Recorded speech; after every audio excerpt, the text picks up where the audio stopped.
Nangandam na ang pipila ka lokal nga kagamhanan sa Davao Region sa posibleng epekto sa trough sa bagyong Christine sa rehiyon. Atong sayron ng detalye ini sa live report ni Kent Abrigana. Kent?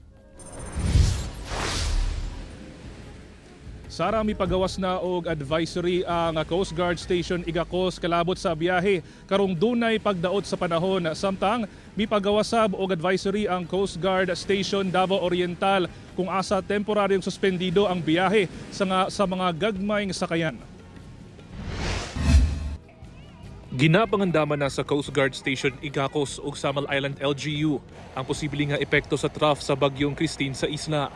Busa, may pagawas na og advisory ang Coast Guard Station Igacos kung asa ginapahinumduman niini ang mga mananagat nga tumanon ang mga precautionary measures sa pagpanagat. Gipahimangnuan nato ang tanan nato nga mananagat nga mag-igmat sa ilahang pagpanginabuhi diha sa tuwang kadagatan og ato asa lang kanunay ginapahinumduman nga mag-amping kanunay og kung galing makaya nga dili na lang una managat taliwala sa pangit nga panahon, dili na lang usa sila magpadayon. Hinuon, walay kanselasyon sa biyahe sa mga pantalan sa Samal Island. Samtang, doon na sa mga lakang Samal Island LGU aron malikayan ang posibleng nga epekto sa trough sa bagyo. Gisutasab sa City Disaster Risk Reduction and Management Office ang high-risk areas.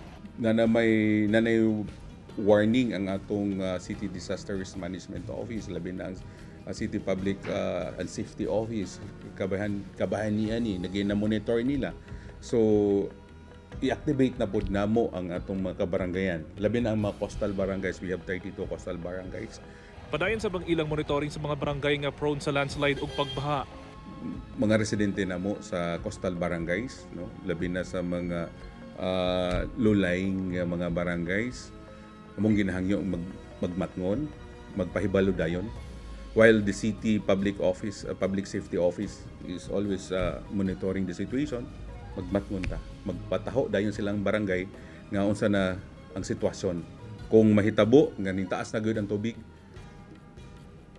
walay pagduha-duha, dapat mo-vacate sila sa ilang gipuy-an. Sa Davao Oriental, temporaryo nga gisuspende ang biyahe sa tanang vessel o watercraft nga dunay gibugaton nga 250 gross tonnage paubos sa area of responsibility sa probinsya. Kinito ko nasab sa epekto sa trough sa bagyong Christine nga magdala og mga dagkong balod nga moabot sa 3 meters ang hitason.